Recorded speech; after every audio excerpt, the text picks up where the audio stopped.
तो आज हम बात करने वाले हैं इस वीडियो में आर्टिफिशियल इंटेलिजेंस के बारे में। क्या आर्टिफिशियल इंटेलिजेंस आगे ह्यूमन को, मैनकाइंड को खत्म कर देगी? क्या आर्टिफिशियल इंटेलिजेंस से खतरा है? अब बहुत आप सुनते होंगे यार कि आर्टिफिशियल इंटेलिजेंस ये है, आर्टिफिशियल इंटेलिजेंस ये है। बहुत लोगों को ये नजर नहीं आता होगा। बोले सागर भाई, आप बोलते हो कि एआई है, आर्टिफिशियल इंटेलिजेंस है, कंप्यूटर के पास खुद सोचने की शक्ति है, लेकिन मैं आसपास ऐसी कोई भी चीज नहीं देखता हूं जिसके पास खुद सोचने की शक्ति है। वही मैं बताऊंगा। मैं बता दूं यहां पर आपको, उनमें इतने इमोशंस नहीं होते हैं। जो चिट्टी रोबोट आपने फिल्म देखी थी, रोबोट जिसमें वो प्यार में पड़ जाता है, फिलहाल अभी ऐसा नहीं होता है कि कोई प्यार में पड़ जाए रोबोट। वसी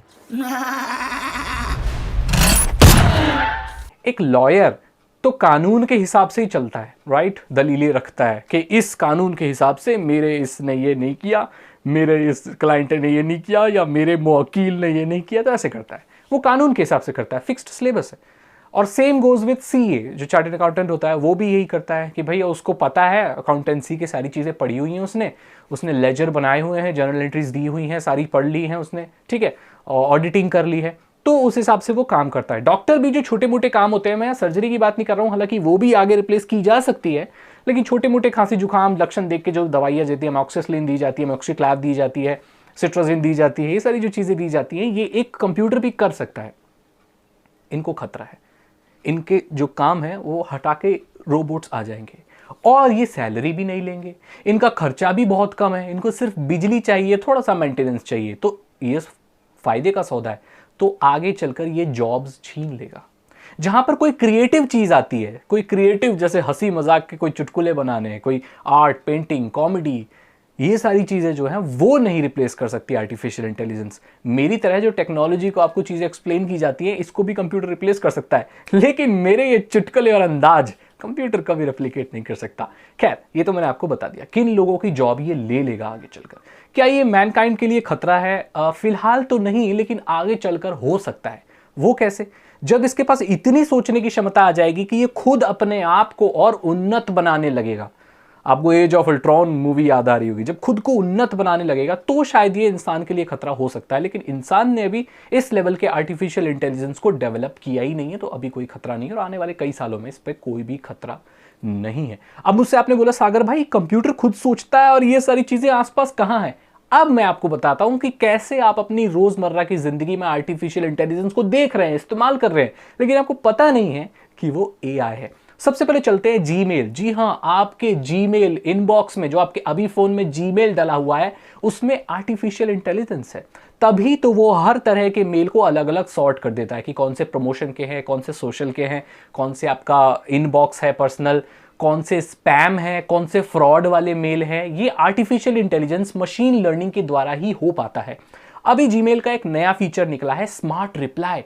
कोई आपको मेल आता है ना, बहुत लंबा सा भी मेल, उसका एक छोटा सा रिप्लाई जीमेल अपने आप गेस कर लेता है कि इसका रिप्लाई क्या होना चाहिए, और वो आपसे पूछता है कि इस रिप्लाई को दे दूं मैं, तो आप उसको राइट करोगे तो वो रिप्लाई चला जाएगा। इसका मतलब जीमेल को ये पता है कि उस ईमेल में कोई इंसान क्या पूछ रहा है, क्या जवाब दे रहा है, क्या कोई परमिशन दे रहा है, कुछ बुरा बोल रहा है, जो भी चीज पूछ रहा है वो जीमेल को पता है। तो इसका मतलब जीमेल खुद का दिमाग लगा रहा है, वो खुद सोच रहा है, और वो ये भी फैसले ले रहा है कि इस ईमेल का रिप्लाई क्या होना चाहिए। सिंपल।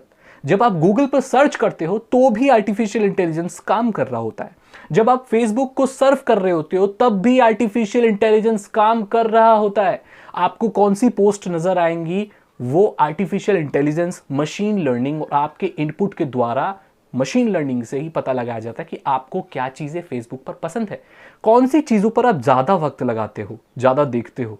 अच्छी चीज नहीं होती तो उसे स्क्रॉल कर देते हो, राइट? कौन सी चीज आप लाइक कर रहे हो तो आपको वही चीज दिखाई जाती है, ताकि आपका फेसबुक एक्सपीरियंस बेहतर हो पाए। ये मशीनें पीछे बैठकर सोच रही हैं, इनका खुद का डिसीजन लेने का और सोचने का, और आपके इनपुट के हिसाब से आपको परफेक्ट रिजल्ट दिखाने का पूरा मैकेनिज्म है, और ज्यादातर इसको नहीं जानते लोग।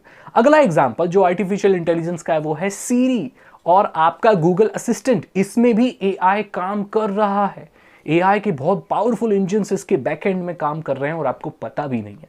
गूगल असिस्टेंट आपके आवाज़ को एनालाइज करता है, आपकी चॉइसेस को कि परफेक्ट क्या चॉइस हो सकती है, उसी हिसाब से खुद फैसले लेके आपको रिजल्ट दिखाता है। गूगल में आपको जो सजेशन आते हैं, तो क्या आप इसके बारे में सर्च कर रहे हो, वो मशीन लर्निंग द्वारा ही होता है। इनफैक्ट आपका जो गूगल का कीबोर्ड है ना, उसमें भी जो वर्ड के सजेशन आते हैं ना, वो भी मशीन लर्निंग से ही आते हैं, क्योंकि जैसे जैसे आप वर्ड टाइप करते हो, जितना ज़्यादा आप उसे इस्तेमाल करोगे, उतना ज़्यादा वो सिस्टम आपके बारे में पढ़ने लगता है, आपको समझने लगता है, और आगे आप 2 वर्ड लिखोगे, 2 लेटर्स लिखोगे, तो आपको बता देगा कि आप कौन सा वर्ड लिखने वाले हो, क्योंकि वो जानता है कि आप किस तरह के वर्ड्स का इस्तेमाल करते हो। आपने ये बात गौर की होगी कि इसने कैसे परफेक्टली ये वर्ड गेस कर लिया, मशीन लर्निंग, आर्टिफिशियल इंटेलिजेंस के द्वारा। अब बात करते हैं टेस्ला कार की, जो कि ज़्यादा इंडिया में नहीं देखने को मिलती। टेस्ला कंपनी के हमारे एलन मेलन जो भी बोलते हो, एलन मस्क, उनकी जो कंपनी है वो बनाती है इलेक्ट्रॉनिक मतलब इलेक्ट्रिक कार्स, ठीक है, ई कार्स बोलते हैं जिन्हें, जो चार्ज होकर चलती हैं। उसमें ओवर द एयर अपडेट्स आते हैं। इस कार में ऐसे हार्डवेयर हैं जो मतलब ऑटोमेटेड कार्स हैं, ये ड्राइवरलेस कार बन जाती हैं ये वक्त आने पर या ज़रूरत पड़ने पर।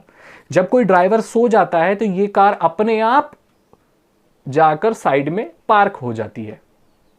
मतलब इसमें फैसले लेने की सेंसर्स हैं इसमें, और खुद इसमें आर्टिफिशियल इंटेलिजेंस का इंजन लगा होता है। मतलब ऐसा कंप्यूटराइज्ड सॉफ्टवेयर लगा होता है जो खुद फैसले ले सकता है हाईवे पर, और ये दिन के साथ स्मार्ट होता चला जाता है, क्योंकि इसमें अपडेट्स आते हैं। इस कार के कंप्यूटर में भी अपडेट आते हैं, तो यहां भी आर्टिफिशियल इंटेलिजेंस का इस्तेमाल हो रहा है। अगली जो चीज है जहां पर आर्टिफिशियल इंटेलिजेंस का इस्तेमाल हो रहा है, वो है आपका Amazon। आपको वही प्रोडक्ट दिखाए जाते हैं जो आप ज्यादातर खरीदते हो। आपने देखा होगा ना, जो चीज आप सर्च करते हो वही प्रोडक्ट, उसी तरीके के प्रोडक्ट आपको दिखाए जाते हैं। ये लोग अपनी सेल्स को बढ़ाने के लिए एआई इंजन का इस्तेमाल करते हैं। ये एआई इंजन इन्हीं के सर्वर्स पर, इन्हीं के बैकएंड में छुपा होता है, जो कि आपके सजेशन को, आपको ऐसे सजेशन देता है कि आप शायद ये चीज खरीद लो। अगर आपको विश्वास नहीं है तो आप खुद गूगल पर पढ़ सकते हो। ये लोग ऐसा मैकेनिज्म डेवलप कर रहे हैं कि आप कोई चीज ऑर्डर करोगे भी नहीं, उससे पहले ही आपको डिलीवर कर, शिप कर देंगे प्रोडक्ट। मतलब आपने ऑर्डर नहीं किया कोई प्रोडक्ट, उससे पहले ये शिप कर देंगे, बिकॉज आपके शॉपिंग बिहेवियर को इतने अच्छे से जान चुका होगा इनका एआई, आर्टिफिशियल इंटेलिजेंस, कि उन्हें पता होगा कि आप नेक्स्ट क्या खरीदने वाले हो, आपकी चॉइसेस के हिसाब से आप क्या सर्व करते हो, तो इससे पहले ही आपको ये शिप कर देगा।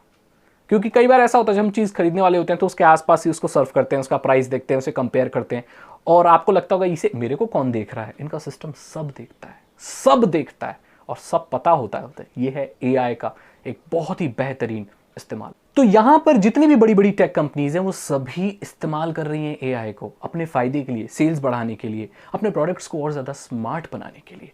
लेकिन इसका एक और भी बहुत बड़ा इस्तेमाल हो सकता है, जो अभी हम साइंस फिक्शन मूवीज में देख सकते हैं और देखते भी हैं। ऐसे रोबोट्स जो खुद सोच रहे हैं, लेकिन ये एआई की चरम सीमा है। मैं आपको बता दूं, आर्टिफिशियल इंटेलिजेंस का मतलब यही नहीं होता कि ऐसे रोबोट जो खुद सोच रहे हैं, इंसानों से बोल रहे हैं हेलो जॉन मैं तुम्हें मार दूंगा, नहीं, ये उसकी चरम सीमा, ये एक नेगेटिव पॉइंट है।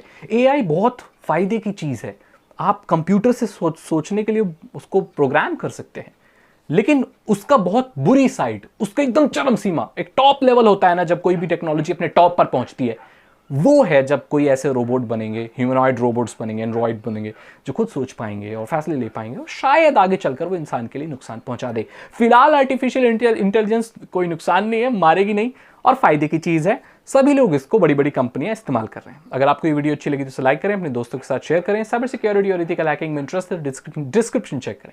299 रुपीज के 3 इथिकल हैकिंग कोर्सेज जो कि आसान भाषा में आपको हैकिंग सिखा देंगे। मुझे फेसबुक, ट्विटर, इंस्टाग्राम पर फॉलो करो, उन सभी के लिंक आपको डिस्क्रिप्शन में मिल जाएंगे। चैनल को सब्सक्राइब करके बेल आइकन को प्रेस करो। मैं मिलता हूं आपसे अगली वीडियो में। Thank you so much and good bye.